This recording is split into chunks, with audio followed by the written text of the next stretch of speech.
오늘 이 시대는 1등이 아니면 살아남을 수 없다고 몰아세우는 아주 비정한 무한 경쟁의 시대입니다. 세상은 끊임없이 그래서 우리에게 넘버원이 되라고 강요를 하죠. 공부도 1등, 사업도 1등, 자식 교육도 1등, 그래야만 행복할 수 있다는 거예요. 그래야 대접받을 수 있다. 이게 세상이 우리에게 끊임없이 속삭이는 내용들입니다. 오죽하면 여러분 기억나세요? 예전에 유행했던 시트콤에서 그런 카피가 있었는데 1등만 대접받는 이 더러운 놈의 세상. 어선가 들어봤죠? 들어봤어요? 여러분 한번 묻고 싶습니다. 1등 하면 정말 행복할까요? 어? 정말 행복할까요? 아니, 심지어 선의의 경쟁도 아니고 어떻게 그냥 비열한 수단과 방법을 다 써가지고 누군가를 짓밟고 올라간 그 정상, 그게 과연 내게 평화를 주고 내게 만족을 주고 내게 기쁨을 주고 그럴 수 있느냐, 그 얘기예요. 아닙니다. 죄로 인해서 타락한 인간에게 넘버원의 자리는요 결코 안식을 주지 못합니다. 오히려 우리를 자꾸만 더 큰 지독한 비교의 지옥 속으로 우리를 몰아넣어요. 오늘 본문은 가데스 바네아 사건 이후에 광야 1세대가 전멸당하는 하나님의 준엄한 심판의 현장 한가운데에 샌드위치처럼 끼어있는 본문입니다. 쭉 하나님이 심판 얘기를 하다가 요 구절 딱 나오고 그 다음에 다시 그들이 심판받는 모습이 등장을 하게 되는 거예요. 여기를 보시면 앞뒤를 쭉 보시면은요 300만 명이 넘는 이스라엘 민족들, 이 백성들 가운데 딱 두 사람이죠. 딱 두 사람입니다. 누굽니까? 여호수아와 갈렙. 물론 우리가 새벽 예배 때 본 바로는 거기에 제사장 무리와 또 특별히 하나님 앞에 헌신된 레위인들 뽑혀 있었어요. 또 어린아이들, 출애굽 2세대는 또 예배가 있었고, 그런데 어쨌든 출애굽 1세대 중에 일반 사람들 중에 딱 두 사람이에요. 여호수아와 갈렙. 이 두 사람이 하나님 앞에 은혜를 받아 가나안 땅으로 들어가는 축복을 받은 겁니다. 만약에 넘버원의 그 이론이 맞다면 세상에서 넘버원이 돼야 1등이 돼야 행복하고 1등이 돼야 이길 수 있고 1등이 돼야 승리한다는 그 이론이 맞다면 여호수아 갈렙 중에도 한 사람만 들어가야 됩니다. 둘 중에도 1등이 있을 거 아니에요. 그런데 둘 다 들어갔어요. 이것은 넘버원이 결코 우리의 대안도 아니고 우리의 진리도 아니라는 걸 보여줍니다. 그럼 무엇인가? 어째서 그랬는가? 사실 갈렙 가만히 생각을 해보세요. 갈렙이 넘버원이 될 만한 사람이었는가? 아니요. 그가 가나안에 들어갈 수 있었던 이유는요. 그가 넘버원이 됐기 때문이 아니고 하나님 앞에서 오직 하나뿐인 올리원의 사명자로 살았기 때문입니다. 여러분 넘버원과 올리원은 완전히 다릅니다.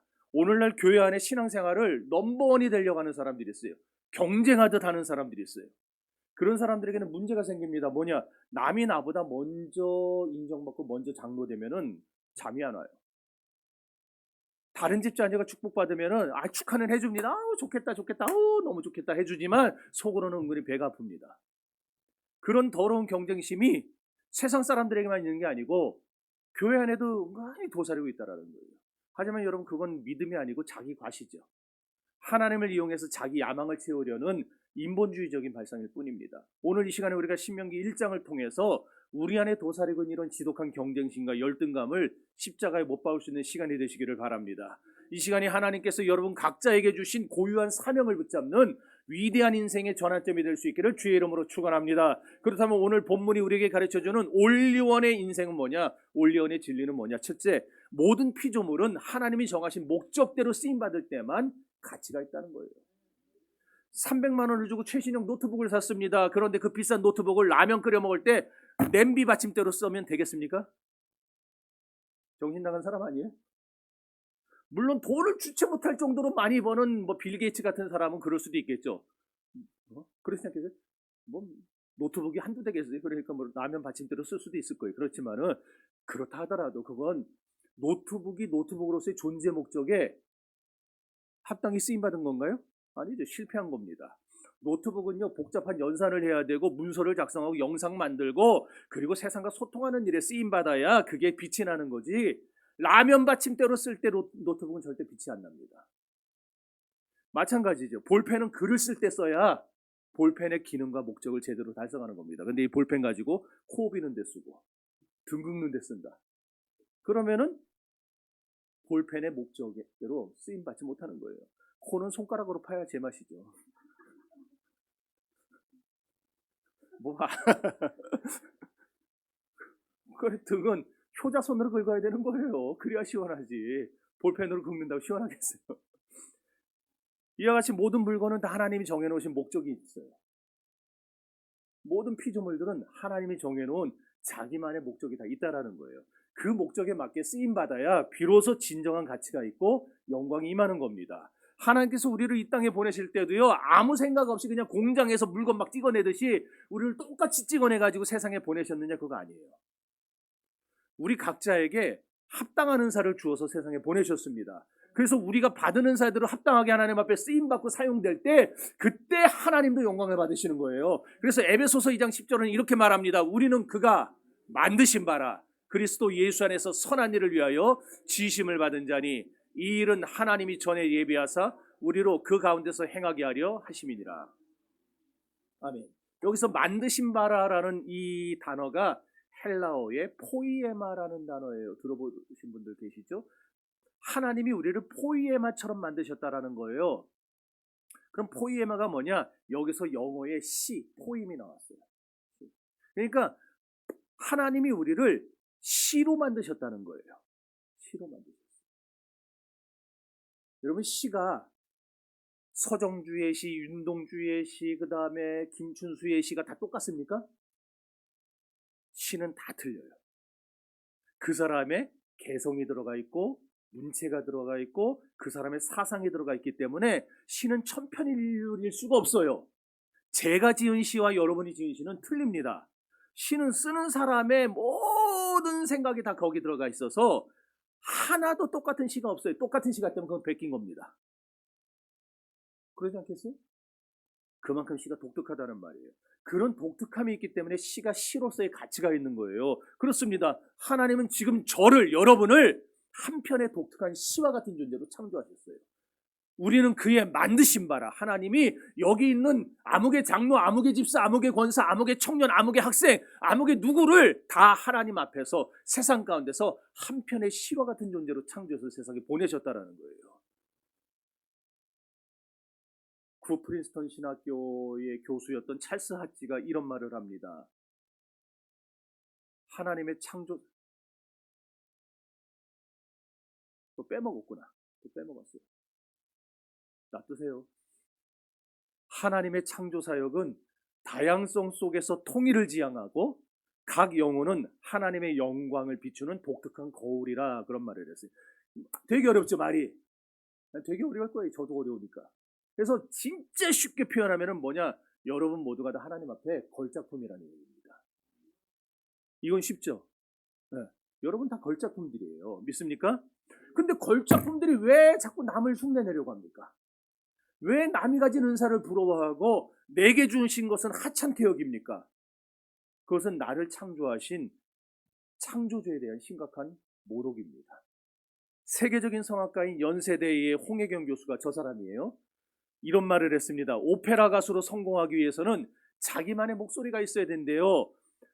자기만의 고유한 목소리로 불러야, 노래를 불러야 호소력이 있는 것이지 그저 남을 흉내내기만 한다면요, 그 사람은 결코 성공할 수 없습니다. 이렇게 말을 했어요. 신앙도 똑같습니다. 하나님이 여러분을 제2의 갈렙으로 세우려고 여러분 보내신 거 아니에요. 제2의 여호수아로 만들려고 여러분을 세상에 보내시지 않았습니다. 쉽게 말해서 하나님은 여러분이 누군가의 짝퉁되는 걸 원치 않는다는 거예요. 하나님은 우리가 제2의 누구, 리틀 누구가 되는 거, 그거 원치 않아요. 제가, 여러분도 아실 거예요. 왕성교회에서 어린 시절부터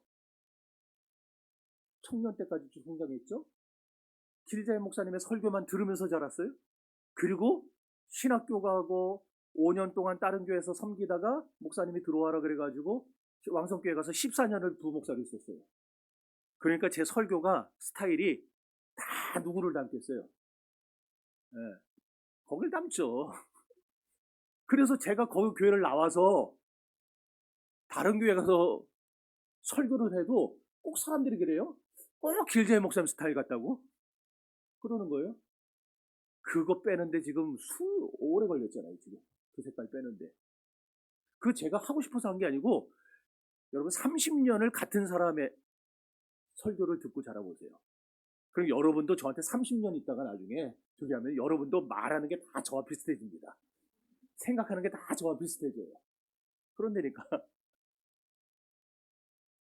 근데 전 그게 그래서 많은 분들이 저한테 그랬어요.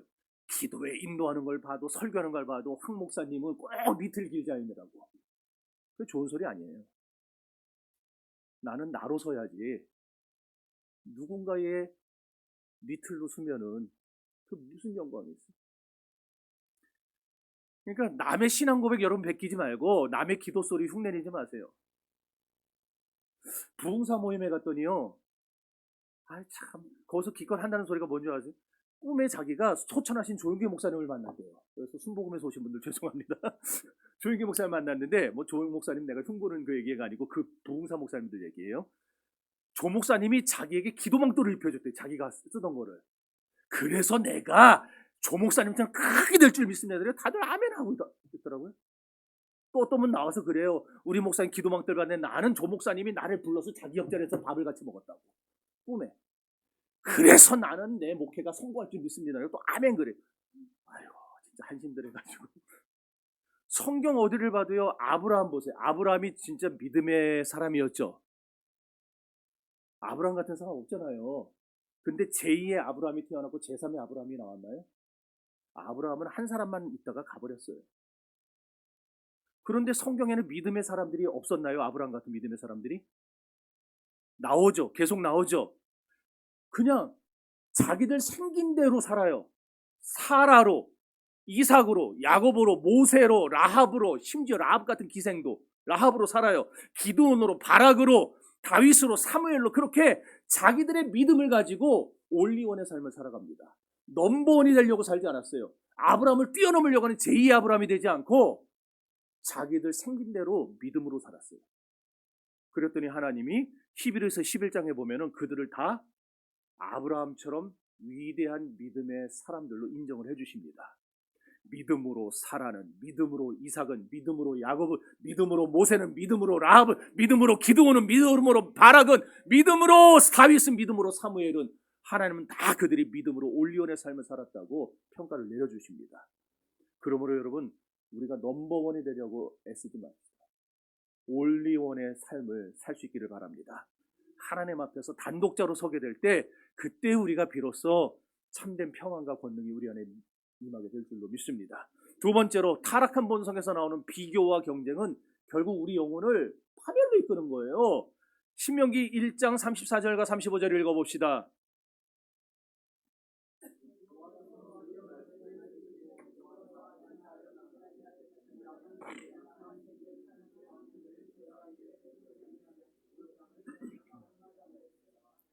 아멘. 도돌이표예요? 같은 목소리를 가지 누구는 빨리 읽고 누구는 천천히 읽고. 하나님이 지금 진노하시죠. 왜 진노하셨어요? 이스라엘 백성들이 가데스 바네아에서 자기들과 누구를 비교합니까? 아낙 자손들을 비교해요. 그러면서 하는 말이 아낙 자손들은 거인이고 우리는 그들에 비하니까 메뚜기다라는 거예요. 이스라엘 백성들이요. 아까 하나님이 그들을 뭐로 만드셨다 그랬어요? 한편의 시로, 걸작품으로 만드셨어요. 그래서 세상에 보내주셨는데 자기들을 위대한 걸작품으로 만드신 하나님의 존귀함, 자기들의 존귀함을 망각해버리고 세상적인 잣대로 지금 우열을 가리는 거예요. 그러니까 저 사람들은 거인이니까 넘버원이고 우리는 메뚜기 같은 존재니까 우리는 절대 넘버원이 될 수 없다. 그러다 불신앙에 빠져버리고 만 겁니다. 이것이 바로 전적으로 타락한 인간의 비참한 모습이에요. 타락한 인간은 항상 넘버원이 되려고 애를 씁니다. 마태복음 25장에 나오는 달란트 비유도 한번 생각해 보세요. 여러분 한 달란트의 가치가 얼마인지 아세요? 계산해 보신 분 계세요? 내가 언젠가 한번 얘기를 했었는데 어제도 기억 안 나는 지금 이 시대에 한 달란트가 얼마일까요? 때려 맞춰 보세요. 100억! 또 다른 사람은 100억. 100억. 나왔어요. 또. 자, 100억 나왔어요. 100억. 그거 다른 사람 없습니까? 예? 얼마 것 같아요? 한 달란트. 없어요? 아니, 뭐, 무슨, 뭐 잘못했다고 뭐라고 하는 것도 아닌데, 그 말을 못해요. 자, 됐어요. 그래도 한 사람밖에 없으니까 제일 큰 사치네. 91억이에요. 한 달란트가. 91억. 금 한 달란트가 34kg입니다. 금 한 돈에 100만 원 넘죠, 요새. 넘어요. 내가 확인했어. 아, 내렸어요. 또? 그 사이에? 아이, 나 참 왜 내리고 있대. 금 한 돈 100만 원 계산했을 때에 91억이에요. 그러니까 지금 주인이 여행을 떠나면서 세 사람을 불렀어요. 세 사람에게 달란트를 맡기는데 한 사람에게는 5달란트 맡겼어요. 5, 9, 45, 450억 맡긴 거예요. 한 사람에게는 2달란트 맡깁니다. 180억을 맡겼어요. 또 한 사람에게는 지금 91억을 맡겼어요. 자, 그러고 가는 겁니다. 여러분 같으면 뭘 하시겠습니까? 91억 가지고. 저는요, 91억 가지고 난 사업을 해보겠습니다. 저 같으면. 만약에 사업하는 게 좀 그렇다 그러면은 난 그거하고 투자를 좀 해보겠습니다. 아이고, 요즘 같은 세상에 투자했다 원금 다 까먹으면 주인한테 얼마나 혼날라고. 그러면은 하다못해 은행에 적금이라도 예금이라도 넣어가지고 이자라도 받아먹겠습니다. 91억에 이자 2% 주죠 요새? 예금이 1년 예금? 그러면 9억 1천, 4억 5천. 1년에 4억 5천이에요. 아니지. 2배니까 9억이네. 1년에 이자만 9억이에요. 91억 넣어놓으면 암지도 안 해도. 아, 저만 그래요? 여러분도 그러지 않겠어요? 그거 주고 갔으면은. 근데 지금 한 달란트 받은 사람이 그 엄청난 91억이라는 데는 금덩어리를 왜 땅에 묻어두고 삽니까? 왜 땅에 묻었어요?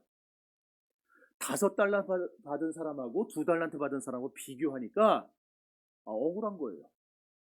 기분 나쁜 거예요. 낙담했어요. 왜 나는 저 사람보다 적게 받는 거야? 아니, 저 사람은 뭔데 나보다 많이 받아? 주인이 불공평하다고 느꼈어요. 그래서 그냥 땅에 처박아두고 주인 왔을 때 가지고 갖고 나오는 거예요. 여러분 어떻습니까? 웬만큼 사는 집에 태어나지 못한 게 억울합니까? 저는 철없을 때 옛날에 학생 때 그랬다니까요. 왜 우리 집은 그랬다니까요. 왜 우리 집은 그게 우리 부모님 가슴에 그냥 대못을 몇 개씩 박는 거라는 걸 모르고 왜 우리 집은 아니면 남들보다 머리가 좀 많이 딸려갖고 억울하십니까? 그러면 남이 나보다 훨씬 많이 가져서 열받습니까? 그게 바로 제가 깨닫고 나서 안 것이 하나님의 주권을 불신하고 인본주의적인 계산에 매몰된 그런 영적 교만이기 때문에 충성이라는 거는요 비교하는 게 아닙니다. 남과 비교하는 게 아니에요. 충성이란 내게 맡겨주신 일에만 집중하는 겁니다. 주인이 이 세 사람에게 원했던 것은 충성입니다. 그런데 둘은 충성했는데 한 사람은 계산을 했어요. 비교를 했어요. 그래서 충성하지 못한 겁니다. 그런데 오늘날 교인들이 어떻습니까? 장로 투표에 떨어지면요, 뭐 우리 교회는 뭐 다 큰 교회 가보세요. 장로 되려고 대단합니다. 사전 선거 운동도 하고 장로 투표 떨어지면요 시험 들어요. 내가 저 사람보다 못한 게 뭐냐는 겁니다.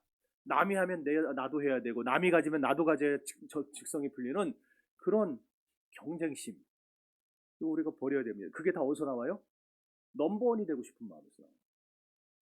그렇지 않은 한, 그거 버리지 못하는 한 우리는 평생 광야를 헤매다가 죽을 것입니다. 평가의 중심을 남에게 두지 마세요. 우리는 모든 평가의 중심을 하나님께 둬야 됩니다.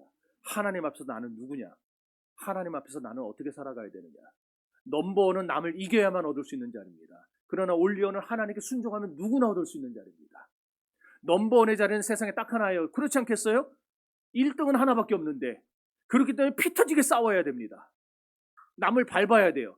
하지만 올리원의 자리는 지구상에 존재하는 모든 성도들의 숫자만큼 존재합니다. 왜? 다 개성대로 하나님 창조하셨으니까. 다 그 사람의 기질대로 하나님이 축복하시려고 시와 같은 존재로 창조하셨으니까 우리는 모두가 다 올리원이 될 수 있습니다. 그러니까 우리 교회만 해도 지금 60명이 넘는 올리원이 있는 거예요. 지금. 그러니 이제부터 경쟁하지 말고 사명감에 집중하십시오. 다른 사람의 인정을 갈구하지 말고 하나님의 기쁨이 되기를 힘쓰시기를 바랍니다. 세 번째로, 오직 하나님께 온전히 순종하는 사람만이 약속의 땅을 차지하는 축복을 받아 누린다라는 거예요. 오늘 보면 36절에 보면은요, 절망적인 심판의 선언 속에서 유일하게 빛나는 이름이 하나 등장하죠. 바로 여분네 아들 갈렙입니다. 자, 읽어봅시다.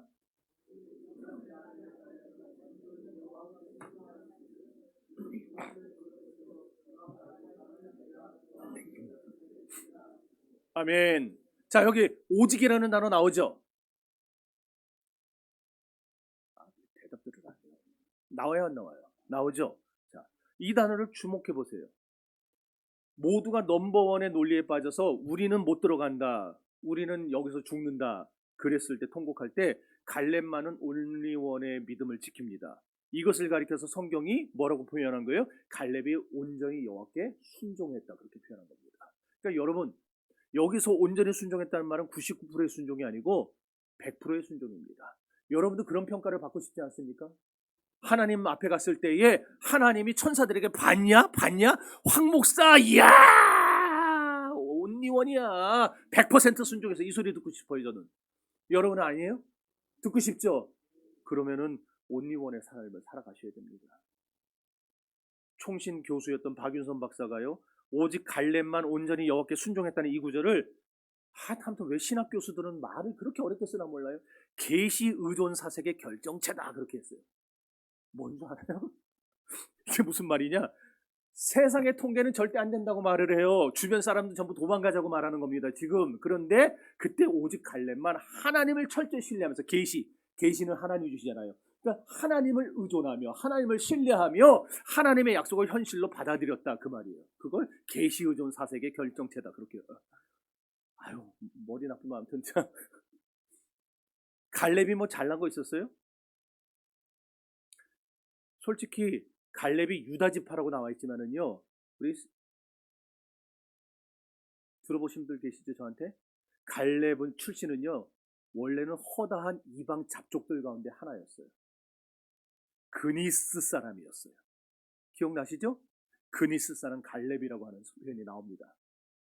그러니까 갈렙은 유다 지파가 아니었는데 저 멸망받아 죽어야 될 마땅한 이방의 그런 버려진 사람에 불과했는데, 그 사람이 믿음으로 하나님을 수납하고 받아들이고 그가 믿음으로 온리원의 삶을 살기로 결단하고 나니까 하나님이 그를 유다 지파 안으로 편입시켜 주시고, 그리고 장차 그를 통하여서 놀라운 이스라엘의 역사를 써내려갔다는 거예요. 철통적으로는 완전한 아웃사이더예요. 왜 이렇게? 아무튼 저녁에 영어를 배워갖고 아웃사이더예요. 절대 넘버원이 될 수 없는 태생적 한계를 갖고 태어난 사람입니다. 그러나 갈렙은 오로지 자기에게 주신 하나님의 약속 하나만 붙들고 온리원의 길을 걷기 시작한 거예요. 여러분, 그게 믿음입니다. 그게 온리원의 삶입니다. 여러분, 하나님의 약속은 우리 눈에 안 보여요. 하나님이 성경을 통해서 우리에게 주신 약속들, 여러분이 송구영신 예배를 통해서 받은 그 약속들, 그거 아직 성취 안 됐어요. 아직 이루어지지 않았어요. 눈에 안 보여요. 들리지 않아요. 그럼에도 불구하고 우리가 그것을 우리의 현실 속으로 끌어당겨갖고, 하나님, 이 약속의 말씀이 아직 성취는 안 됐어도, 이루어지진 않았어도, 그러나 하나님이 하셨으니, 하나님 말씀하셨으니 그대로 될 것을 믿습니다라고 나갈 때에 하나님은 그 사람의 삶을 온리원의 삶으로 바꿔 가시는 거예요. 그래서 갈렙도 그렇죠. 결국 결과가 뭡니까? 온리원을 살았더니, 따라합시다. 그가 밟은 땅을 내가 그와 그의 자손에게 주리라. 약속의 땅을 소유할 수 없는 태생적 한계가 있었던 사람인데, 그 사람이 그 땅의 소유자가 됐다라는 거예요. 그 땅의 소유자. 헤브론을 차지합니다. 여러분, 두 다리가 없이 태어난 제니퍼 브리커라는 사람을 아십니까? 왜 이게 이건가? 벌써 이건가? 제니퍼 브리커. 1908, 그냥 좀 띄어놔 주세요. 1987년에 루마니아에서 태어났어요. 저 지금 바지 있는데 바지 밑에 다리가 없는 거예요. 태어나자마자 친부모가 버렸습니다. 친부모가 루마니아의 체조 코치였는데, 저 친언니는 정상으로 태어나서 루마니아의 체조 요정이 됩니다. 근데 저 아이는 불구로 태어나니까 엄마 아빠가 다 체조 선수였어요. 체조 코치예요. 그러니까 애를 버려버렸어요. 나중에 알게 된 사실이에요. 근데 하나님의 은혜로 저 아이가 미국으로 입양이 됩니다. 입양이 되는데 참 하나님의 섭리였겠죠? 하필이면 표현은 아니고 금상첨화로 예수 믿는 가정에 입양이 됩니다. 얼마든지 그 양부모는요 정상적인 아이를 입양할 수 있었어요. 근데 뭐가 이상하게 꼬여가지고 저 아이가 입양이 됐어요.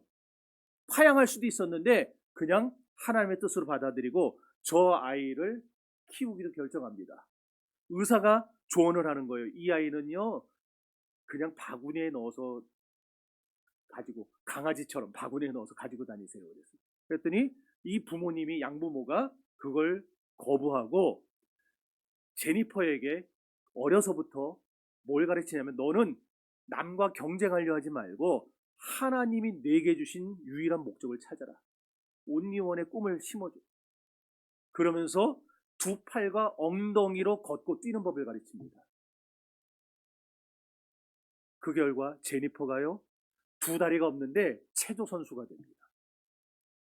소프트볼 선수가 되면 소프트볼 하려면은 팔은 있으니까 이거 뒤에서는 다리가 없잖아요. 근데 소프트볼 선수가 돼요. 롤러스케이트 도대체 저걸로 어떻게 롤러스케이트를 탔는지 모르겠는데 인조 다리를 껴서 한 건지 롤러스케이트 선수가 됩니다. 그리고 북미 전미 청소년 체조 선수권 대회에서 3회전 공중제비를 돌아 금메달을 따냅니다. 여러분 이거 다 뻥 같아요? 인터넷 치면 다 나오는 거 내가 어떻게 뻥을 치겠어요? 그런데 저는 그 금메달을 땄다는 사실을 말하기보다 저 제니퍼라는 여자가 가진 위대한 생각을 말하고 싶습니다. 그 여자가 이런 말을 해요. 하나님은 나를 실패자로 만들지 않으셨다. 여러분 보실 때 실패자잖아요. 두 다리가 없는데 뭘 하겠습니까? 어떻게 정상적인 가정을 꾸릴 것이고 어떻게 세상을 살아갈 것이고 어떻게 먹고 살 겁니까? 실패자입니다. 그런데 하나님은 나를 실패자로 만들지 않으셨다. 이 생각은 누가 심어줘요? 부모님이 그에게 심어줘요. 그러면서 매일같이 얘기하는 겁니다. 하나님은 너를 위대한 걸작품으로 세상에 보내셨어. 하나님은 너를 사랑하셔. 하나님 너를 통해서 하나님 뜻하신 목적을 이루실 거야. 그래서 이 생각이 제니퍼를 지배하였고 2016년에 그 자기의 생각을 담은 책을 써냅니다. 모든 것이 가능하다. 저 책이 출간이 됐어요. 2019년에 저 책을 읽고 감동을 받고 제니퍼의 가치관에 감동받은 한 남성이 제니퍼에게 청혼을 합니다. 그리고 결혼해서 가정을 꾸렸습니다. 여러분 하나님 안에서 불가능은 없습니다. 다만 조금 힘든 상황이 있을 뿐이고 조금 힘든 조건만 있을 뿐입니다. 물론 남들보다 출발점이 다르니까 훨씬 더 힘들었겠죠. 어려웠겠죠. 두 다리 있는 사람보다 훨씬 더 몇 배의 고생을 해도 남들 하는 만치도 안 됐을 겁니다. 더 많은 힘을 들여야 돼.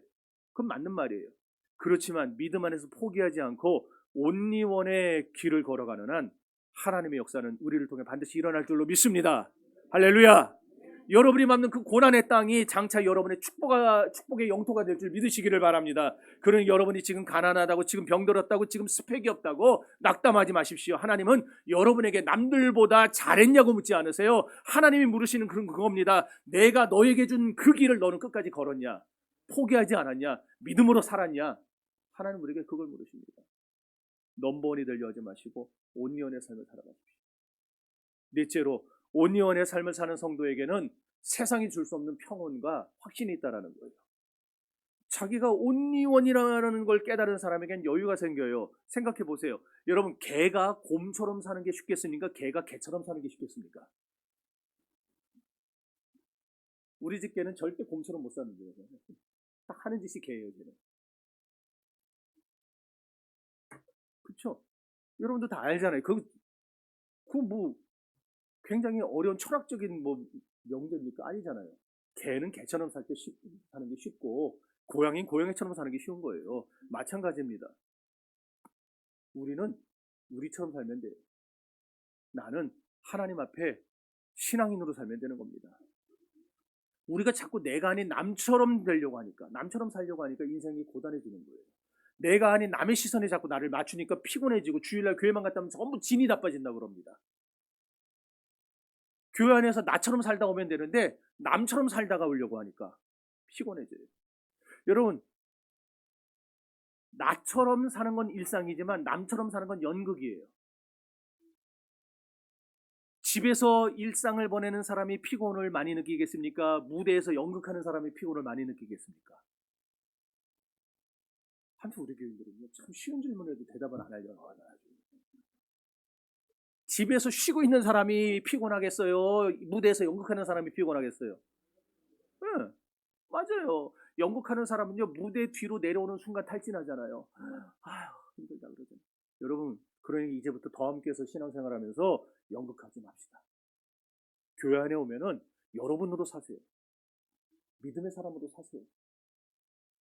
여러분이 부족하면 믿음이 부족하고, 여러분이 믿음이 없고, 여러분이 참 내가 봐도 하여튼 그렇다면은 하나님 앞에 있는 그대로 인정하고 고백하세요. 그리고 하나님께 도움을 구하세요. 여기 와서 믿음 좋은 척 하려고 하지 말고, 믿음 있는 척 하지 말려고 하지 말고, 남들보다 괜찮은 척 하려고 하지 말라는 거예요. 피곤합니다. 오로지 자기 자신이 되어서 여러분 하나님께 찬양하고 예배하세요. 하나님 앞에 서는 사람은 감출 것도 없고 가면을 쓸 이유도 없습니다. 하나님이 나를 만드신 그 독특한 모습 그대로 자기 자신을 사랑하며 살아가시기를 바랍니다. 참된 경건은 외식하는 종교적 가면을 벗어버리는 겁니다. 그리고 하나님 앞에 발가벗은 단독자로 서는 거예요. 저도 그렇고 여러분도 그렇고 매일매일 예배 나올 때마다 우리는 나답게 살게 해달라 기도하고 나와야 됩니다. 교회 앞에 나와서 가면 쓰지 않게 해달라고. 목사기 때문에 가면을 많이 쓸 수 있는 그런 확률이 높아요. 어저께 신방하고 우리 권사님들 태우고 오는데 참 운전 더럽게 하는 것들이 있어요. 그랬더니 내가 그냥 빵빵만 하고 아무 말도 안 하니까 우리 뒤에 타신 권사님이 역시 목사님이라 다르다고. 아유, 우리 누구 같았으면 뭐라고 한다고 이러는 거예요. 제가 안 그러겠어요 평소에? 저라고 안 그러겠냐고. 근데 저는 뭐라고 안 하는데 창문을 내리고 꼭 옆을 봐요. 어떻게 생겨 먹었나. 근데 제 쪽 창문을 여는 게 아니고 우리 와이프 쪽 창문을 엽니다. 그러니까 집사님 못 열게 해요 자꾸. 왜 자기 얼굴로 보이냐고. 저는 꼭 이상한 게 있어요. 꼭 그 얼굴을 확인하고 싶어요. 왜 도대체 왜 저렇게 운전하나. 욕은 안 해도. 뭐 하다가 이게 안 모르겠는데. 어쨌든요, 우리가 목사기 때문에 여러분 앞에서 가면 쓸 위험도 많고 확률도 높아요. 제가. 그래서 늘 애를 씁니다. 가면 쓰지 않고 살아가려고. 여러분들도 교회 나올 때에 누군가가 돼서 여기 앉아있으려고 하지 말고 여러분 자신으로 여기 앉으세요. 부족하면 부족한 대로 기도하시고, 모자르면 모자른 대로 하나님께 도움을 구하시고, 그러면서 우리의 신앙이 조금씩 성장해가고 자라나는 것이지, 가면을 쓰고 있는 한 우리 신앙은 절대 자라지 않습니다. 내가 나답게 살 때 하나님이 주신 은사가 폭발적으로 쓰임받게 될 줄 믿습니다. 야곱을 보십시오. 평생 경쟁 속에서 살았던 사람이에요. 그냥 넘버원 지향적인 인간이었습니다. 태어나면서부터 형의 발 뒤꿈치를 붙잡고 태어났어요. 그래서 그의 꿈에도 소원은 통일이 아니고 항상 넘버원이었습니다. 1등 되는 거였습니다. 그러니까 팥죽한 그릇으로 형을 속이고 별미로 아버지를 속여가면서까지 어떻게든 축복을 받고 싶어 했잖아요. 그런데 결과가 뭡니까? 20년 동안 타향살이하고 끊임없는 갈등만 겪었어요. 그리고 삼촌 라반에게 10번씩이나 사기를 당합니다. 야곱이 언제 진짜 마음의 평안을 찾게 됐습니까? 언제 진짜 원하던 축복을 누리게 됐습니까? 야복강가에서 하나님의 사자와 씨름하며 자기 환도뼈가 부러졌을 때 했던 그 고백도입니다. 뭐라고 합니까? 힘이 꺾인 다음에 야곱은 이렇게 고백합니다. 내 이름은 야곱입니다. 야곱이란 말은 사기꾼이라는 뜻이에요. 나는 사기꾼입니다. 하나님 앞에 그제서야 자기의 본질을 고백했어요. 나는 사기꾼입니다. 나는 쓸모없는 인간입니다. 나는 형편없습니다. 자기 정체성을 고백하고 났더니 그제야 하나님은 야곱에게 더 이상 너희 이름을 야곱이라 하지 말고 사기꾼이라 하지 말고 하나님과 겨루어 이긴 사람이라 이스라엘이라고 불러라. 온유원의 삶을 살아갈 수 있도록 그에게 새로운 이름을 주셨습니다. 이후에 야곱은 남과 경쟁하지 않았어요. 넘버원이 되려고 애쓰지 않았습니다. 그저 하나님이 주신 화평 속에서 온리온의 삶을 살았습니다. 그랬기에 바로왕 앞에 섰을 때도 당당하게 담대하게 자기의 부끄러웠던 과거를 다 고백합니다. 뭐라고 합니까? 내가 살아온 날이 137년인데 참 험악하게 살았습니다. 고백합니다. 그리고 오히려 왕을 축복하는 사람이 됩니다. 창세기 47장 7절입니다.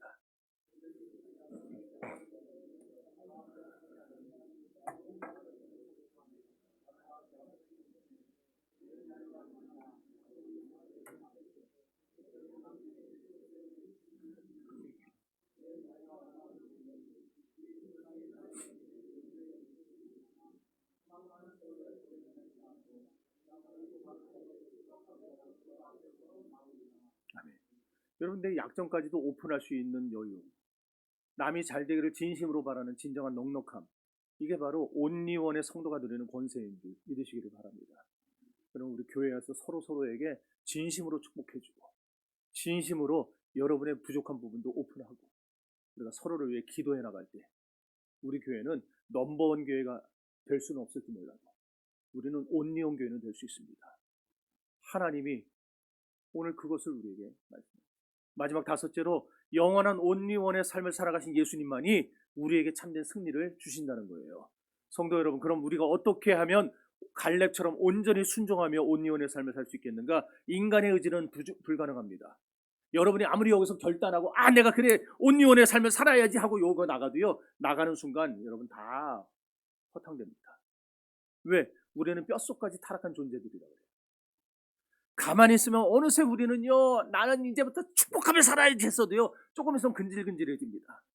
깎아내리기, 내가 높아지고 싶고, 넘버원의 본성이 살아있어서 그래요.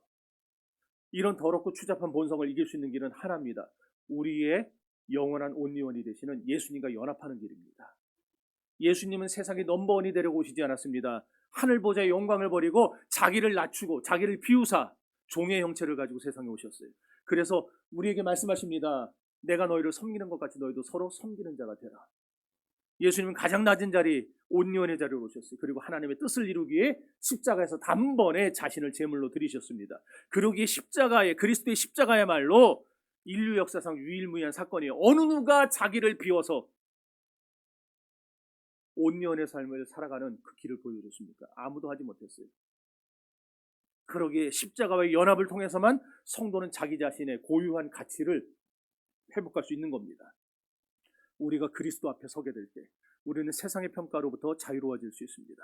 그래야 내가 비록 세상에서 1등은 될 수 없을지 몰라도 예수의 피로 산 하나님의 유일한 온리원의 걸작품이라는 고백이 터져나올 수 있게 되는 것입니다. 여러분의 가치를 연봉으로 매기지 마세요. 여러분의 아파트 평수 따위로 매기지 마세요. 여러분의 가치는 예수짜리입니다. 여러분은 하나님이 당신의 아들을 내어주고 바꾼 세상에 단 하나뿐인 하나님의 보물들이라는 사실을 믿으시기를 바랍니다. 그런 사람들이 메뚜기 콤플렉스에 빠져 허우적거리면 되겠습니까? 안 됩니다. 사랑하는 성도 여러분, 이제 사명의 눈을 뜨십시오. 1등 하려는 욕심을 버리고 죽기까지 충성하려는 열정을 품으십시오. 하나님이 원하시는 거 그겁니다. 내가 죽기까지 충성했으니 내가 이제 너에게 더욱 많은 것을, 더 큰 것을 맡기려고 그러지 않으셨습니까? 갈렙이 85세의 나이에도 이 산지를 내게 주소서라고 외치며 담대히 나아갔던 것 같이 우리도 하나님이 내게만 주신 그 길, 그 사명을 향해 전진해야 할 것입니다. 이것이 설립 38주년을 맞은 우리 더함교회가 나아갈 길입니다. 우리는 넘버원 교회가 되기를 힘쓰기보다 하나님 보시기에 온리원 교회가 되기를 힘써야 할 것입니다. 갈렙처럼 오직 예수 그리스도라는 참된 대장을 따라 자기 자신의 삶의 현장에서 하나님의 나라를 확장해가는 멋진 온리원의 군사들이 다 되시기를 주님의 이름으로 축원합니다.